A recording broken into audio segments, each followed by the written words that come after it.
कुछ घंटों बाद रात हो गई। मिनी पिन और विक्कीर गांव से होकर जा रहे थे। मिनी पिन हमारे लड़के की अनुरोध रिपोर्ट पढ़ रहा था और अनुरोध के अनुसार वह कोलोसियम अकादमी से संबद्ध था। और अनुरोध का कारण यह था कि वह राक्षसों को मारने के उद्देश्य से एक गाइड को काम पर रखना चाहता था। विक्कीर उसके बगल में गंभीर नजर से चल रहा था। मिनी पिन का ध्यान हमारे लड़के पर था और वह शर्माए बिना नहीं रह सका और कुछ हद तक आश्चर्यचकित महसूस कर रहा था। उसे विश्वास नहीं हो रहा था कि यह लड़का वास्तव में बास्करविले परिवार का था। मिनी पिन विक्कीर के सामने खड़ा था और सम्मान के संकेत के रूप में उसके सामने अपना सिर झुकाया। उसके लिए विक्कीर जैसे किसी व्यक्ति के साथ काम करना सम्मान की बात थी। उसका रवैया देखकर हमारा लड़का कुछ हद तक भ्रमित महसूस करने से खुद को रोक नहीं सका।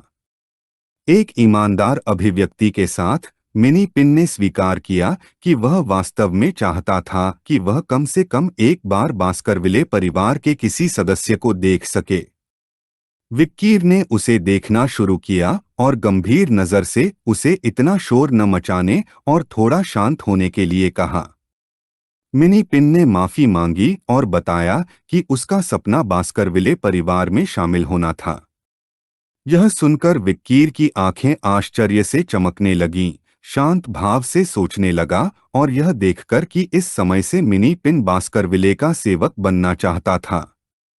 उसे एहसास हुआ कि तब समय पर लौटने से पहले मिनी पिन ने लंबे समय तक इसके बारे में सपना देखा होगा। मिनी पिन ने अपनी मुट्ठियां भींच लीं और उत्साह से लाल होते हुए मुस्कुराते हुए बताया कि बास्करविले एक ऐसा परिवार था जो पश्चिमी मोर्चे पर राक्षसों को वश में करता था, जिसे आयरन ब्रिगेड स्वॉर्ड फैमिली के नाम से जाना जाता था। वह जानता था कि अगर वह परिवार का सदस्य बन गया तो वे उसे बास्करविले शैली की अजेय तलवारबाजी सिखाएंगे। उदास नजर से मिनी पिन ने अपना सिर छूना शुरू किया और एक ईमानदार लहजे में स्वीकार किया कि वह एक घर और कुछ जमीन भी लेना चाहता था। उसने सोचा था कि अपनी पत्नी को अच्छी जिंदगी देने का यही एकमात्र तरीका है, लेकिन दुर्भाग्य से वह दलालों द्वारा ठगा गया था और उसका पूरा जीवन बर्बाद हो गया था। विक्कीर की आंखें गंभीरता से चमकने लगीं। वह जानता था कि हालांकि मिनी पिन कमजोर लग रहा था, वह एक बेहतरीन स्नातक था। वह उस स्तर पर था जहां वह सबसे ऊंचे भाड़े के सैनिकों के समूह का सदस्य भी हो सकता था।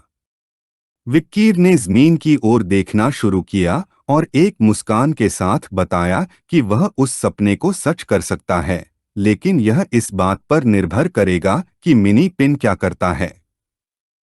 यह सुनकर मिनी पिन की आंखें आश्चर्य से चौड़ी हो गईं और फिर उसके चेहरे पर एक उत्साहित मुस्कान दिखाई दी। उसे विश्वास नहीं हो रहा था कि वह क्या सुन रहा था। भावनाओं से भरी नजर से उसने कड़ी मेहनत करने का वादा किया। कुछ घंटों के बाद मिनी पिन आधी रात को माल से भरी गाड़ी चला रहा था। हमारे लड़के के पास एक गुप्त मिशन था, इसलिए इस कारण से वह अंडरकवर अकादमी में गया। यह परिवार के भीतर भी एक रहस्य था, इसलिए उसे बास्करविले से कोई मदद नहीं मिली। इस कारण से उसने अपनी ट्यूशन फीस चुकाने में मदद के लिए इस क्षेत्र के सबसे योग्य गाइड मिनी पिन की ओर रुख किया था। यह सुनकर मिनी पिन ने अपना हाथ अपने मुंह पर रख लिया और उसकी आंखें आंसुओं और आश्चर्य से भर गईं। उसे विश्वास नहीं हो रहा था कि जिस व्यक्ति का वह बास्करविले में सबसे अधिक सम्मान करता था, विक्कीर ने व्यक्तिगत रूप से उसकी प्रशंसा की थी। विक्कीर सामान के बीच बैठा था। हमारे लड़के ने अपने हाथ जोड़े और शांत भाव से मिनी पिन से कहा कि अब से वह उसे उसके नाम से नहीं बल्कि नियोक्ता के नाम से पुकारे। जबकि मिनी पिन की आंखें दृढ़ संकल्प से चमक रही थीं, उसने अपनी मुट्ठी भींची और कहा कि वह इसे ध्यान में रखेगा। विक्कीर ने उत्सुक भाव से मिनी पिन को देखना शुरू किया और बताया कि वह अकादमी में एक छात्र था और उसने पूछा कि कौन से राक्षस इतने अजीब नहीं हैं, भले ही उसने उनमें से कई का शिकार किया हो। एक ईमानदार भाव के साथ मिनी पिन ने अपना सिर उसकी ओर घुमाया और मुस्कुराते हुए समझाया कि ग्नोल एक राक्षस था जो बहुत शक्तिशाली नहीं था, लेकिन फिर भी बहुत मूल्यवान हो सकता था। ग्नोल एक अजीब प्राणी था जिसका सिर लकड़बग्घे का और शरीर बौने का था, जो क्रांतिवृत्त के बाहरी इलाके में ऊंचे इलाकों में समूहों में रहता था। व्यक्तिगत जोखिम का स्तर केवल C+ था, लेकिन जब वे एक कॉलोनी के रूप में एकत्र हुए तो यह अधिकतम A तक पहुंच सकता था। मिनी पिन, जो मालगाड़ी चला रहा था, ने समझाया कि चूंकि इन राक्षसों की व्यक्तिगत युद्ध शक्ति कमजोर थी, इसलिए अकादमी का प्रथम वर्ष का छात्र भी उनमें से कई का आसानी से शिकार कर सकता था, इसलिए विक्कीर को बहुत संदेह नहीं होगा। और चूंकि यह शाही परिवार द्वारा नामित एक पारिस्थितिकी तंत्र विघटनकारी था, इसलिए प्रति सिर एक इनाम था। उनकी खाल, मांस और यहाँ तक कि हड्डियां भी बेची जा सकती थीं। विक्कीर ने मिनी पिन का बारीकी से निरीक्षण करना शुरू किया और पाया कि यह लड़का वास्तव में सक्षम था। कुछ घंटों बाद वे ग्नोल के निवास स्थान पर पहुंचे और मालगाड़ी रुक गई। यह क्षेत्र ग्नोल से भरा हुआ था। कुछ ने हथियार के रूप में तलवारें ले रखी थीं और अन्य क्षेत्र के चारों ओर घूम रहे थे। विक्कीर और मिनी पिन झाड़ियों के पीछे छिप गए और उनका ध्यान राक्षसों पर केंद्रित था। एक गंभीर नजर से मिनी पिन ने अपनी उंगली से राक्षसों की ओर इशारा करना शुरू किया और बताया कि उन्हें चमकदार चीजें इकट्ठा करने की आदत थी, इसलिए सबसे आम शिकार विधि कांच की चीजें बिखेरना थी। उन्हें आकर्षित करने और उन्हें मारने के लिए सभी तरह के उपाय किए। विक्कीर, जो उसके बगल में बैठा था, चुपचाप राक्षसों को देखता रहा। जबकि उसकी आंखें शांति से चमक रही थीं, उसने महसूस किया कि यह एक ऐसी विधि है जिसका उपयोग किसी को कम संख्या में ग्नोल्स का सामना करते समय करना चाहिए। यह सुनकर मिनी पिन की आंखें आश्चर्य से चौड़ी हो गईं और उसने अपना सिर हिलाया, क्योंकि विक्कीर का विश्लेषण सटीक था। जब वे बात कर रहे थे, एक पेड़ की शाखाओं में छिपा हुआ एक सांप उन्हें जानलेवा नजर से देखने लगा। सांप के सांस लेने से ठीक पहले किसी ने एक भयंकर वार किया, जिससे सांप का सिर आधा कट गया। मिनी पिन की आंखें भय और भ्रम से भर गईं, क्योंकि उसे नहीं पता था कि विक्कीर ने बिना तलवार के सांप को कैसे काटा था। सांप का सिर जमीन पर गिर गया। विक्कीर ने अपने अंगूठे से पीछे की ओर इशारा किया और एक जिज्ञासु नजर से पूछा कि क्या गाड़ी के बैरल में तेल है। पसीने से लथपथ चेहरे के साथ मिनी पिन ने सिर हिलाया। सांप की लाश से खून निकलने लगा। विक्कीर का घाव साफ हो गया था। हमारा लड़का खुश था, क्योंकि तेल के बैरल से कम लड़ाई में पूरी कॉलोनी को खत्म करने में सक्षम होने जा रहे थे। मिनी पिन की आंखें आश्चर्य से चमकने लगीं। उसे विश्वास नहीं हो रहा था कि विक्कीर एक कॉलोनी को अपने अधीन करना चाहता था, यहाँ तक कि शाही दंडात्मक बल ने भी केवल तेल के बैरल का उपयोग करना छोड़ दिया था। विक्कीर राक्षसों को घूरने लगा और उसकी आंखें उत्साह से चमकने लगीं और उसके चेहरे पर मुस्कान फैल गई। यह देखकर मिनी पिन कुछ उलझन में पड़ गया, क्योंकि उसे नहीं पता था कि विक्कीर क्या सोच रहा था। विक्कीर के आदेश का पालन करते हुए मिनी पिन कुछ बैरल तेल लेकर आया और दोनों गुफा के प्रवेश द्वार पर पहुंचे, जहां ग्नोल्स रहते थे। छोटे राक्षसों को विक्कीर की उपस्थिति का एहसास नहीं हुआ और वे गुफा में घुस गए। हमारा लड़का प्रवेश द्वार के पास पहुंचा और एक कोने से उन्हें देखने लगा। कुछ ही देर बाद राक्षस पलटे और उनकी आंखें क्रोध से चमकने लगीं। मिनी पिन की आंखें भय और भ्रम से भर गईं। उसे नहीं पता था कि विक्कीर इतने सारे ग्नोल्स को कैसे हराएगा। अगर वह बिना किसी योजना के हमला करता तो ग्नोल्स आसपास के गांवों पर आक्रमण कर सकते थे। हमारा लड़का प्रवेश द्वार के सामने खड़ा होकर सोचने लगा। मिनी पिन की आंखें जिज्ञासा से चौड़ी हो गईं। उसे यकीन था कि विक्कीर इस तरह की किसी चीज को अनदेखा नहीं करेगा।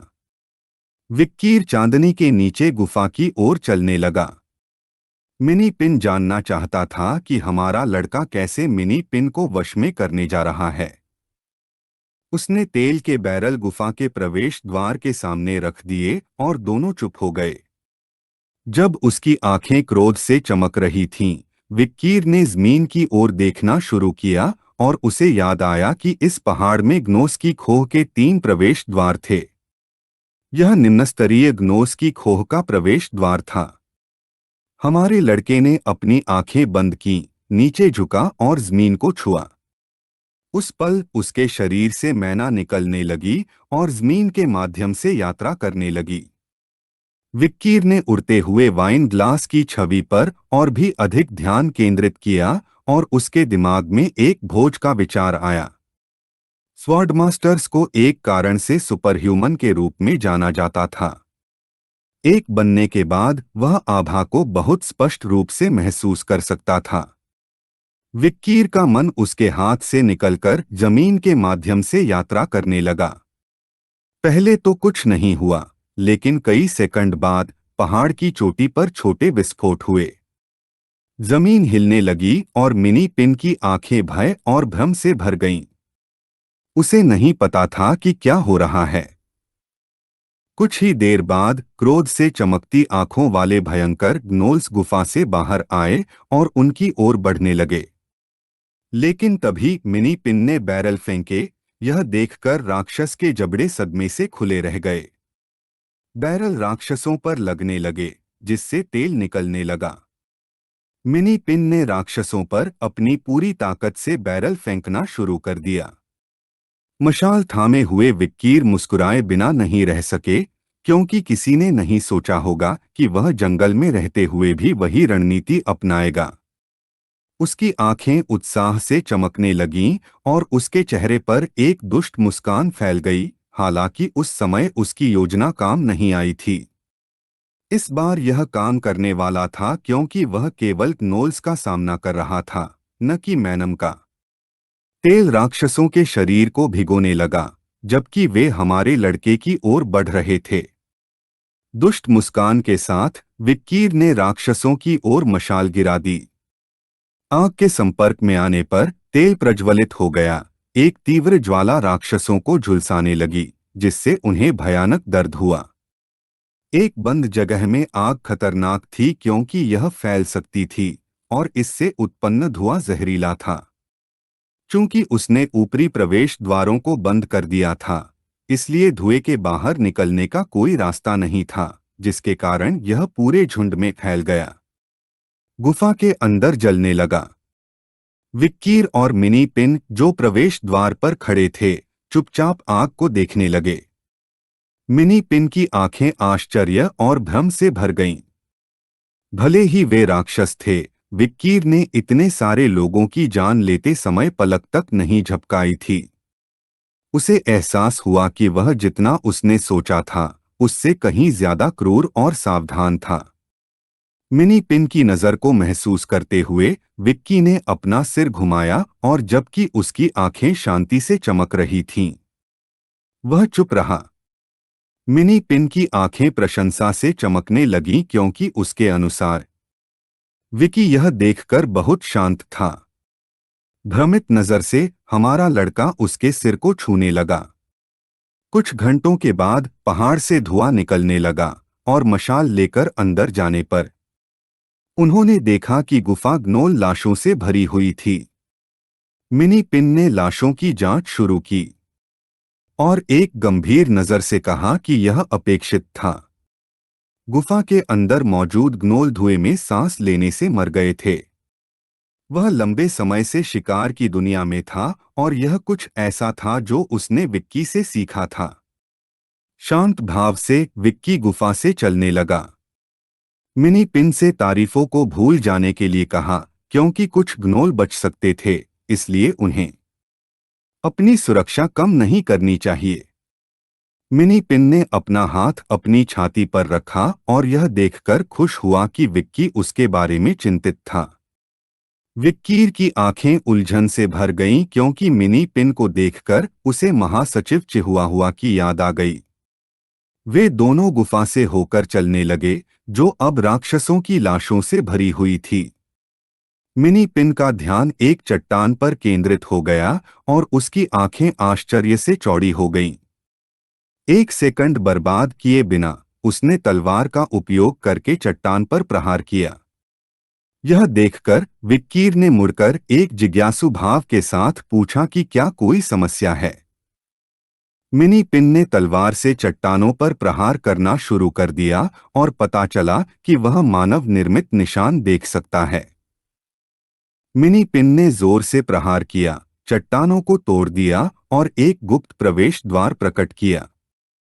मिनी पिन और विक्कीर की आंखें आश्चर्य और भय से भर गईं, जिससे वे सदमे में आ गए। गुप्त प्रवेश द्वार एक कमरे से जुड़ा था जो सोने के सिक्कों से भरा था।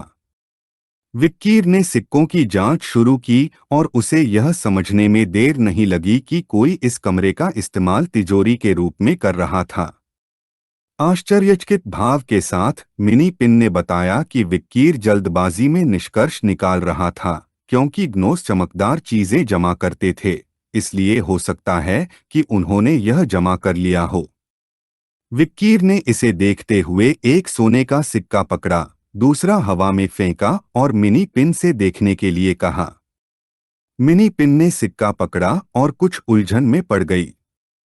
हमारे लड़के ने बताया कि ये सोने के सिक्के बैंक द्वारा जारी नहीं किए जा सकते क्योंकि उन पर सीरियल नंबर नहीं थे, इसलिए ग्नोल्स के पास उन्हें पाने का कोई तरीका नहीं था।